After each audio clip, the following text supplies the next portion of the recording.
Kinumpirma ni Senator Rapi Tulfo na hindi sakay ng SUV na pumasok sa EDSA busway ang sinumang senador na may-ari o nang mangyari ang insidente. Gayunman, isiniwalat naman itong may kamag-anak na senador ang pasaherong sakay ng SUV, bagamat tumanggi itong banggitin ang pangalan ng mga konektado sa may-ari ng viral na sasakyan.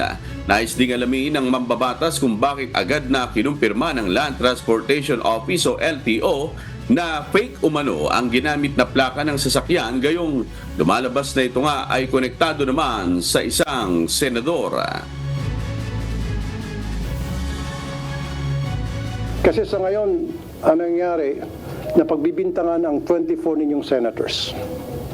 And I know for a fact na wala sa 24 senators namin ang involved doon sa skandalong yon sa EDSA. Although, I also know for a fact na ito related sa isang senador.